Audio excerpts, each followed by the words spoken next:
Dear students, welcome back.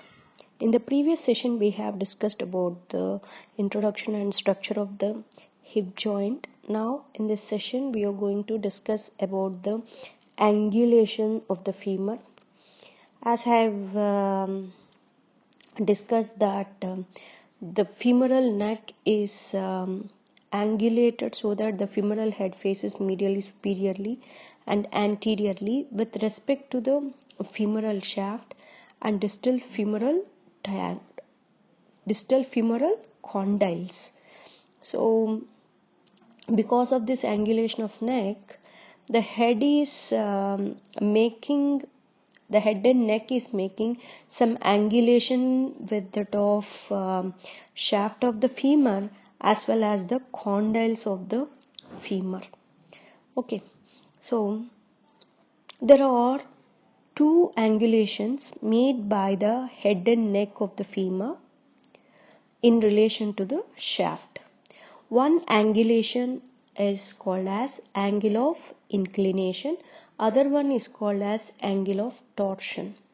So this angle of inclination occurs in frontal plane, whereas the angle of torsion occurs in transverse plane. Now we will see one by one. The first one is the angle of inclination. The angle of inclination which occurs in the frontal plane between an axis passes through the femoral head and the neck and with the top the longitudinal axis of the shaft of the femur forms the angle of inclination. It forms the angle of inclination. Here you can see the angle of inclination here in the X-ray also. Okay. Normally the other angulation is called as angle of torsion. Okay. This angle of torsion normally occurs in the transverse plane between an axis through the femoral head and neck, okay, and an axis through the distal femoral condyles. This is the femoral condyles which is placed behind, and this one is the axis. So with these two, it is making an angle called as angle of torsion. So this angle of torsion you have to see in the superior view, then only you can get this angle of torsion. Okay, you have to keep the bone in anatomical position and you have to observe on the superior aspect, then you can find this angle of torsion. You can draw the lines and then you can make this angle of torsion. Okay, these are the two types of angulation seen in the femur. Normally, if you see the origin and variability of these angulations, which can be understood if you go back to the embryonic development of the lower limb, then you can understand how these angulations are formed. Okay, yes. Now we will see this angle of inclination and the abnormal angles now.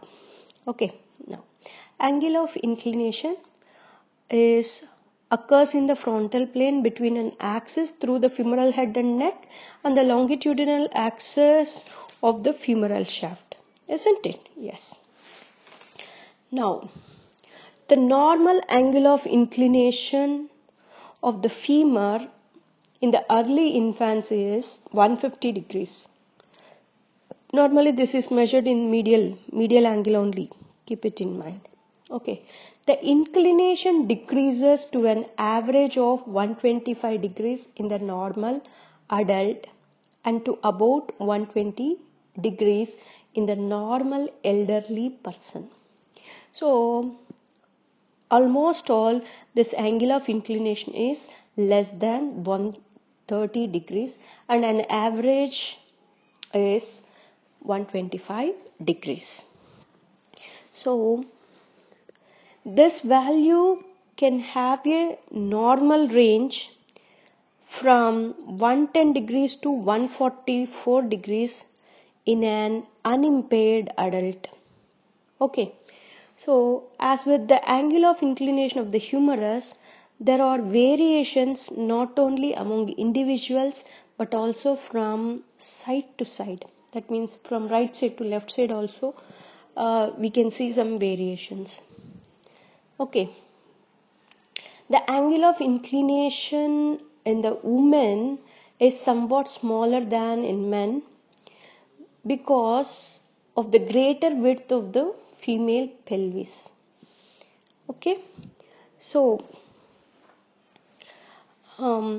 finally we can concluded the angle of inclination an average value of 125 degrees, though it may be normal range from 110 to 144 degrees. There is no any pathological changes in that that degree of angle of inclination, but we can consider now as an average value of angle of inclination is 125 degrees, or simply you can say below 130 degrees.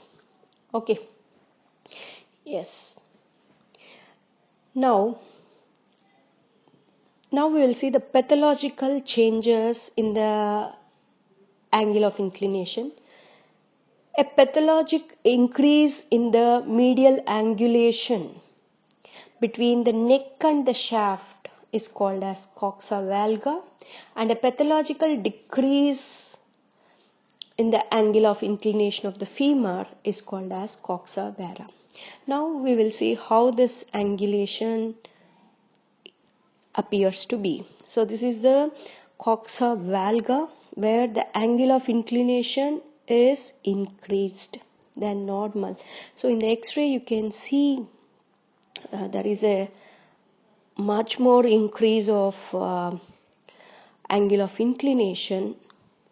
Normally such kind of condition is called coxa valga, which leads to instability of the joint. Okay, so wherever you get valga and vara, isn't it? So valga means towards the midline. Okay, yes. So both coxa vara and valga can lead to abnormal lower extremity biomechanics, which with altered muscle functions, and which causes gait abnormalities also, which contributes to pathologies such as in hip and knee osteoarthritis. Okay, so this coxa valga and vara is also the pathological changes. So in the coxa valga, the angle of inclination in the femur is greater than the normal adult angle of 125 degrees.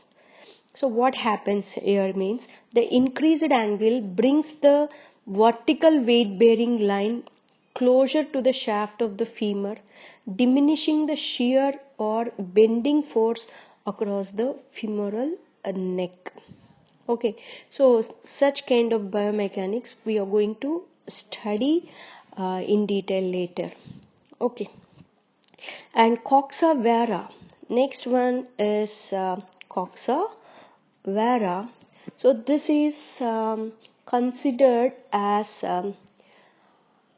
pathological decrease in the angle of inclination leads to coxa vara. Okay, so but it is having one advantage. Coxa vara is considered to give an advantage, that is it helps in improvement of hip joint stability. If angle reduction is not too extreme, so this one is an extreme decrease. Okay, normally if it is not that much extreme, such kind of condition is considered as improved hip joint stability, because the apparent improvement in the congruence occurs because the decreased angle between the neck and the shaft of the femur, okay, will return the femoral head this femoral head deeper into the acetabulum. Okay, decreasing the amount of articular surface exposed superiorly and increasing coverage from the acetabulum. Okay, so this is about the angle of inclination. Now we will move on to the angle of torsion. Yes, we have seen that this is the angle of torsion. Angle of torsion, how can you calculate? Means a line parallel to the posterior femoral condyles, that means an axis, okay, passing through the head and neck of the femur. Normally an angle with each other averages to 10 to 20 degrees without any impairments. So what happens here? The femoral head and neck are in anteriorly, that means medially with respect to that of femoral condyles. Okay, so the femoral head and neck are in torsion anteriorly with respect to the femoral condyles.